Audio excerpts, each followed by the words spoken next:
जी भाई, mic number 1 से अगर कोई सवाल हो तो करें। मेरा नाम है त्रिविक्रम दास पालखे। मैं नौकरी करता हूँ यहाँ पर एक हार्डवेयर और प्लाउड के दुकान में। मैं आपका बहुत बार प्रवचन टीवी पे देख चुका हूँ, बहुत आनंद भी आता है। अक्सर आप का जो प्रवचन रहता है, जो हिंदू का जो आता है, आप वेदों से देते हैं, आप यानी जो भी वेदों से कंपेरिजन करते हैं। लेकिन हमारा जो वेद है वो अक्सर जो है वो स्वर्ग यानी जन्नत तक ज़्यादा करके ये करते हैं। लेकिन उसके आगे अगर हिंदू में अगर हम लोग जाएंगे, अगर सही में हिंदू भी नहीं बोलते, हम सनातन धर्म कहते हैं। जैसे आपने अभी व्याख्या किया था, नदी के पार के हिंदू उसको कहा जाता है। तो हम तो सनातन धर्म से है।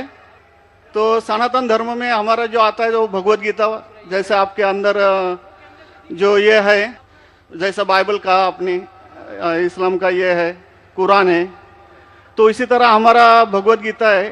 और जो भगवान के बारे में जानना है यानी अल्लाह के बारे में जानना है, तो अगर हमारा है तो भागवतम है। तो भागवतम से हम लोग हमारा चलता है सब कुछ। अगर ये है वेद तो हमको स्वर्ग तक जाने के लिए है। लेकिन हमारा जो भागवतम है वो अल्लाह तक जाने के पहुँच तक है, यानी अल्लाह को हम सामने सामने देख के उनकी सेवा करने के लिए है। तो जो अभी आपने जो भी बोले थे, जो जवाब दिया था, अभी कर रहे थे औरतों के बारे में, माताजी लोगों के बारे में, तो हमारे भगवत गीता में भी लिखा है कि औरत को भगाता है तो उसको मार दीजिए। ऐसा नहीं है कि आपके इसमें सब में एक ही जैसा है। और आपका प्रवचन मुझे बहुत बहुत अच्छा लगा कि आपने जो कहा, जो लिखा गया किताब है वो किताब के मुताबिक चले तो बहुत आदमी सुखी रहता है। बाकी तो मैं और कुछ सवाल तो कुछ पर्सनल पूछना चाहता हूँ, बाद में मैं आपको मिलके सबको पूछूंगा, सबके सामने नहीं पूछ सकता। लेकिन आपका प्रवचन सुन के मुझे बहुत आनंद आया। हमारे हिंदू भाई ने कहा है कि वो काफ़ी मेरे तकरीर देखते हैं टीवी पे और प्रसन्न होते हैं, खुसूसन जब मैं हिंदू धर्म के बारे में कहता हूँ। और वो कहते हैं कि वो सनातन धर्म को मानते हैं। और सनातन धर्म में भी आपको शायद ये पता होगा कि सबसे अव्वल किताब भगवत गीता नहीं है, वेद है। भगवत गीता सनातन धर्म, अगर आप पढ़ेंगे आर्य समाज, आप आर्य समझिए, सनातन धर्म में बहुत से किस्म है। आपको इस्कॉन से मैं, इस्कॉन, बिल्कुल इस्कॉन, हरे रामा हरे कृष्णा, इस्कॉन, ठीक है। तो इस्कॉन का तस्करा करता हूं। मैं गया था एक बार कलकत्ता में, और कलकत्ता में तकरीर थी मेरी।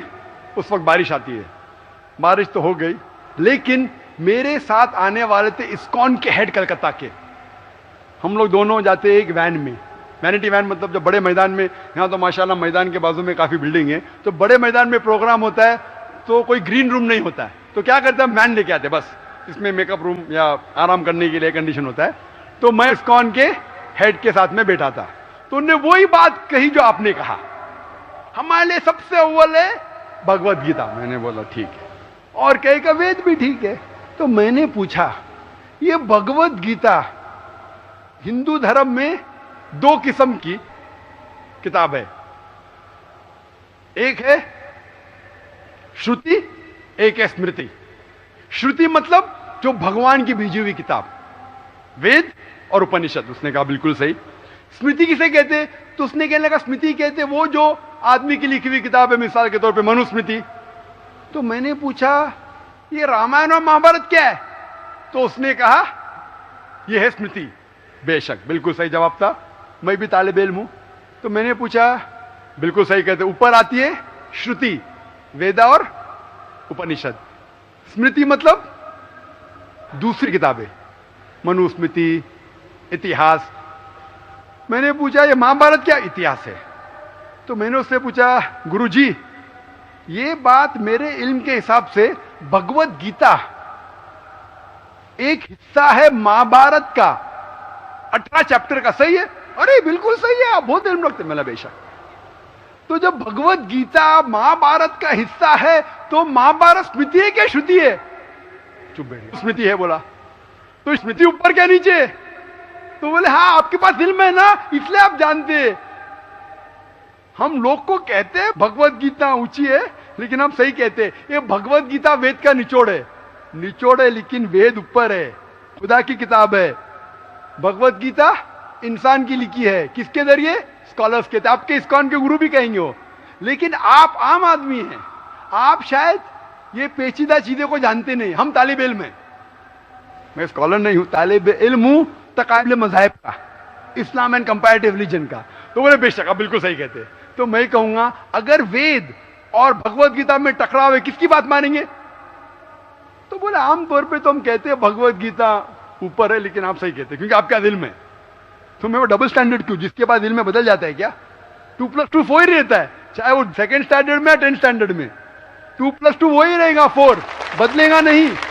तो मैं ये कहता हूं गुरुजी से, आपके संत से, कि आप अपनी किताब लोगों में आम करो, हिंदुओं में आम करो वेद। लेकिन हिंदू धर्म में सिर्फ ब्राह्मण ही वेद को पढ़ सकता है, क्षत्रिय नहीं पढ़ सकता। क्यों? बाकी लोग नहीं पढ़ सकते, वेद व्यास शूद्र नहीं पढ़ सकता। क्यों? हमारे मजहब में ऊंच नीच नहीं है, काला या सफेद, अमीर या गरीब, राजा या फकीर कुरान पढ़ सकता है। नमाज के लिए जब उस ईश्वर की हम इबादत करते हैं, जब खड़े होते नमाज के लिए कंधे से कंधा मिला के करते, चाहे वो फकीर या अमीर या गरीब, फकीर या राजा साथ में खड़ा है तो कंधे से कंधे मिला के खड़ा होता है। और आप यहां देखेंगे, और मैं अल्हम्दुलिल्लाह कई बार सऊदी अरब गया हूं और किंग अब्दुल्ला की दावत पे भी गया हूं, माशाल्लाह उनकी सिक्योरिटी रहती है, तो सिक्योरिटी हट जाती है, आप साथ में तो साथ में अल्हम्दुलिल्लाह। राजा या फकीर, अमीर या गरीब, काला या सफेद, यकसा है। तो मैं ये कहना चाहता हूं, आप बिल्कुल सही कह रहे थे कि वेद स्वर्ग की बात करता है लेकिन खुदा की बात भी करता है। भगवत गीता में भी स्वर्ग की बात लिखा है, खुदा का भी लिखा है। आप बोले अल्लाह के करीब आने के लिए भगवत गीता सही है, बराबर। मैं ये नहीं कह रहा हूँ कि ये वेदों में नहीं कहा है, वेदों में बहुत आखिरी में आता है, लेकिन जो भगवत गीता जो है वो डायरेक्ट भगवान हुआ है, यानी अल्लाह ने कहा हुआ है, ऐसा है।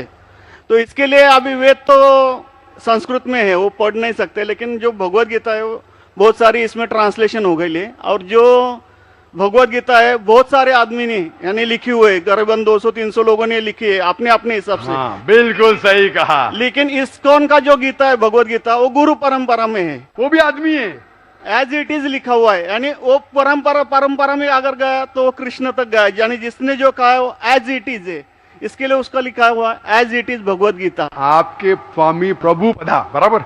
यस, बराबर हुआ, स्वामी प्रभुपदा। प्रभुपदा इंसानी थे ना? हाँ, इंसानी थे ना, मैं किधर ना बोल रहा हूँ।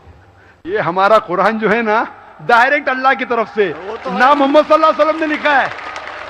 वही हम लोग ने ये कुरान जो है डायरेक्ट अल्लाह की नाज़िल यूं बहू। इसलिए जितने भी दिगर मज़ाहिब की किताब है, जैसे वक्त जाने लगे बदलते गए।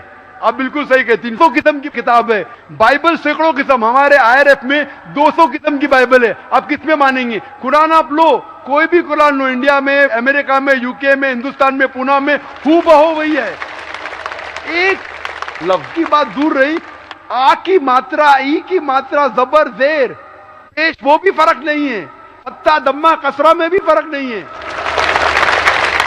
ओरिजिनल कुरान में तो फत्ता दम्मा कसरा था नहीं, लेकिन आज जब हम पढ़ते हैं माशाअल्लाह। तो मैं ये कहना चाहता हूं, जितनी भी किताबें पहले आए, आज भी आप बिल्कुल सही कहते हैं, भगवत गीता वेद का निचोड़ है। लेकिन जब निचोड़ होता है वो असली फल से कॉन्ट्रडिक्ट करे तो फल और अहम है। मैं बिल्कुल मानता हूं, स्वामी प्रभुपदा मानते हैं कि भगवत गीता क्या है? वेद का निचोड़ है। और वो कहते हैं, मैं भी पढ़ चुका हूं, आपकी Bhagavad Gita as it is पढ़ चुका हूं, उसमें ही लिखा, उसका ही ट्रांसलेशन था। भगवत गीता अध्याय नंबर 7 श्लोका नंबर 20 में, जो कोई दुनियादारी के पीछे भागता है वो गलत खुदाओं के पीछे भागता है। आपकी भगवत गीता में लिखा एज इट इज में, और उसका अगर प्रीफेस पढ़ेंगे उसमें लिखा है कि ये जो वेद है वो गाय है, भोज से गाय है, और कृष्ण क्या है? दूध निकालने वाला इंसान, और दूध क्या है? भगवत गीता है। सही कह रहा हूं कि नहीं? प्रीफेस में लिखे है। कौन कहता है? आपके स्वामी प्रभुपदा। मुझे उसका ट्रांसलेशन पसंद है। अक्सर हमारे वहां भी माशाअल्लाह 50 से ज्यादा भगवत गीता है। मैं लेकिन स्वामी प्रभुपदा की गीता को पसंद करता हूं, अच्छी गीता है। इसीलिए मैं प्रीफेस कह रहा हूं। लेकिन उसमें भी लिखा हुआ है, उसके अंदर भी वो निचोड़े वेद का निचोड़ है। लेकिन निचोड़ मतलब नहीं कि असल फल को गाय को छोड़ देंगे, गाय चले जाएंगी तो दूध क्या करेंगे आप? गाय रहेंगी तो दूध मिलते रहेगा ना। दूध को लेंगे, गाय को मार देंगे, दूध आपका खत्म हो जाएगा भाई। गाय को जिंदा रखो, रोज दूध लो, बराबर के नहीं? दूसरे बच्चे पैदा करेंगे गाय, लेकिन तो गाय को मत छोड़िए। इससे हमें पता लगता है, उसमें लिखा हुआ है, आपके वेद में लिखा हुआ है कि और एक पैगंबर आने वाला है। आपकी भगवत गीता में लिखा है चैप्टर नंबर 4 में वर्ष नंबर 7 से 8 में, यदा धर्मस्य, यानी युग युग में जब भी परेशानी आएंगी इस धरती पे तो मैं एक रूप हासिल करूंगा, अवतार। अवतार की सही मानी आपको मिलेगा वेद से।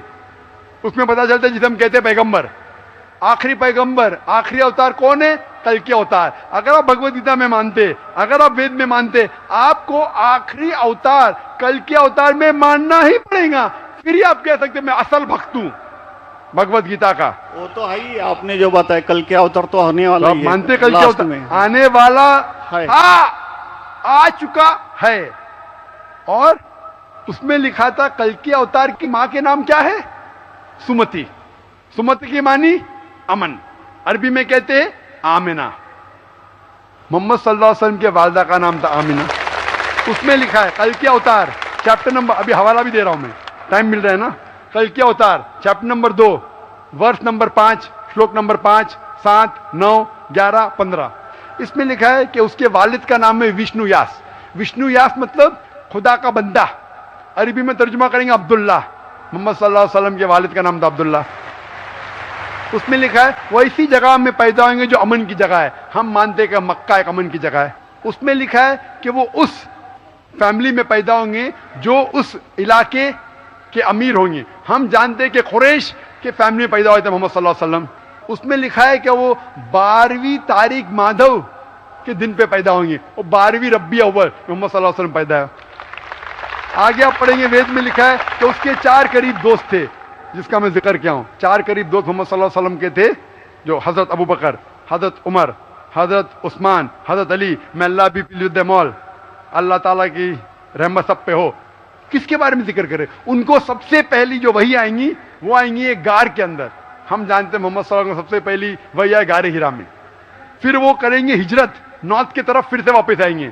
मोहम्मद सल्लल्लाहु अलैहि वसल्लम हिजरत की मदीना जो नॉर्थ के ऊपर है, फिर से वापस आए। मैं तो 1 घंटा सिर्फ तस्करा कर सकता हूं मोहम्मद सल्लल्लाहु अलैहि वसल्लम हिंदू धर्म में, वक्त नहीं है। तो ये पूछना चाहता हूं, आप मानते क्या इस कल के अवतार में? आप मानते मोहम्मद सल्लल्लाहु अलैहि वसल्लम आखिरी पैगंबर है? मैं तो कुरान 3 बार पढ़ा हूँ साहब, मैं तो मानता हूँ कुरान को, वो बात नहीं है। मानना सिर्फ जरूरी नहीं, अमल करना जरूरी है। मैं कहूंगा मैं खुदा को मानता हूं, खुदा की बात पे अमल ना करता हूं तो बेकार है। मैं कहता हूं मैं मेरे वालिद से बहुत मोहब्बत करता हूं, वालिद की बेइज्जती करता हूं, वालिद की बात नहीं मानता हूं, वालिद से बदतमीजी करता हूं, तो क्या फायदा? आप समझ रहे ना? समझ रहा हूँ मैं, लेकिन आपने कुछ पहले ही अभी 10-15 मिनट पहले ही आपने कहा था कि जो भी है, कुरान है, वेद है और बाइबल है, कि जो जो उसमें लिखा हुआ है खुदा ने उसके ऊपर अमल करना चाहिए। तो मैं अपने इससे अमल करता ही हूँ। जो कुछ मानता तो हुई खुदा एक ही है करके, वो तो मानता ही है। बिल्कुल, मैं नहीं बोल रहा कि आपके लिए कोई खुदा अलग है, मेरे लिए कोई अलग है, या ईसाई के लिए कुछ अलग है। आप सनातन धर्म के हैं, मैं जानता हूँ सनातन धर्म में एक खुदा को मानते हैं। वो मानते खुदा की प्रतिमा नहीं, अक्स नहीं है, बराबर ये मानते। लेकिन मैं ये जानना चाहता हूँ, आप कल के अवतार में आप मेरे सवाल को घुमाओ मत। मैं जानता हूं, नहीं है मैं ये जानता हूं, सनातन धर्म के बारे में जानता हूं। पहले स्टेज में आप पास कर चुके, एक खुदा में मानते, बिल्कुल सही। मैं ये बात जानना चाहता हूं कि उस खुदा के अवतार पैगंबर, आखिरी पैगंबर में आप मानते हैं क्या नहीं मोहम्मद सल्लल्लाहु अलैहि वसल्लम? ये मेरा सवाल है। यानी मोहम्मद पैगंबर को आप मानते कि वो आखिरी पैगंबर थे क्या नहीं मानते? वो तो मानता हूँ मैं, मुझे मालूम है ना मोहम्मद पैगंबर आखिरी थे मोहम्मदन में। वो तो मानता ही हूँ। मोहम्मदन में ने आपके लिए, सबके लिए है ना। बिल्कुल सही। तो कोई धर्म, कोई एक मजहब का थोड़ी रहता है गुरु, तो सबके रहता है। वो एक मजहब का थोड़ी गुरु रहता है कि वो एक मजहब के लिए, वो सब मजहब के लिए गुरु रहता है। तो मानता ही मैं उसको। बिल्कुल सही। लेकिन ये कहना कि सब मजहब यकसा है हूबहू, ये सही नहीं। यकसानियत है, इसीलिए मैंने कहा यकसानियत पे अमल करो। आप बोलेंगे मैं सब हिंदू चीज पे अमल करूंगा, कई हिंदू जाते बुत परस्ती करने के लिए, आप नहीं करते, अच्छी बात है अल्हम्दुलिल्लाह, इसीलिए मैं आपको कांग्रेचुलेट करता हूं। आप बुत परस्ती नहीं करते, मैं आपको कांग्रेचुलेट करता हूं, मैं कांग्रेचुलेट करता हूं, क्योंकि सनातन धर्म बुत परस्ती नहीं करता है। अल्हम्दुलिल्लाह सुम्मा अल्हम्दुलिल्लाह आप आधे इम्तिहान में सफलता पा गए। अभी ये पूछता हूं मैं, जैसे आपने कहा आप अगर मोहम्मद सल्लल्लाहु अलैहि वसल्लम को आखिरी पैगंबर मानते हैं तो उसके पैगाम पे अमल करना जरूरी है। सिर्फ पैगाम को पढ़ना जरूरी नहीं, पैगाम पे अमल करना जरूरी है। अगर मैं कहता हूं मानता हूं लेकिन अमल नहीं करता तो कोई फायदा नहीं। तो ये होता है कि अपने मन से खुदा की बात जो आखिरी पैगाम है कुरान शरीफ और आखिरी पैगंबर मोहम्मद सल्लल्लाहु अलैहि वसल्लम में मानना जरूरी है, फिर ही आप सही तरीके से मजहब को पहचान सकेंगे। Hope that answers the question. नहीं, थैंक यू। कुछ बोलेंगे आपको? मुझे ये कहना चाहिए था, अभी आप बोल रहे थे अमल करना चाहिए, अमल करना चाहिए, तो मैं मोमिन बनने का पूरा कोशिश किया, क्योंकि मैं वो मोमिन का क्या रहता है वो 3-4 इसमें सुन चुका हूँ। मोमिन का क्या रहता है? मोमिन का जो बताया था ना, क्या जो रीजन जो कैसा रहता है मोमिन, कैसा रहता है मैं जानना चाहता हूँ। नहीं, मैं इतना याद में जितना रखा हूँ मैं जो भी याद नहीं सकता है, जो भी याद है बोल लीजिए, नो प्रॉब्लम। जो कमी है मैं पूरी कर लूंगा। नहीं यार, जान लीजिए, अगर दूसरे को भी क्वेश्चन पूछना है मैं आपसे मोहब्बत करता हूँ, मैं आपको पर्सनली मिलता हूँ बाद में। अच्छा, बाद में मिलेंगे स्टेज के बाद इंशाल्लाह। ठीक है, हरे कृष्णा। बहनों की तरफ से कोई अगर सवाल हो तो गैर मुस्लिम बहनों को तरजीह दी जाए, उनको पहले मौका दिया जाए। My name is Sneha Manoj Raizada. I'm studying. My question is, I want to convert into a Muslim. I'm following Islam for a year now, and I have a problem. My parents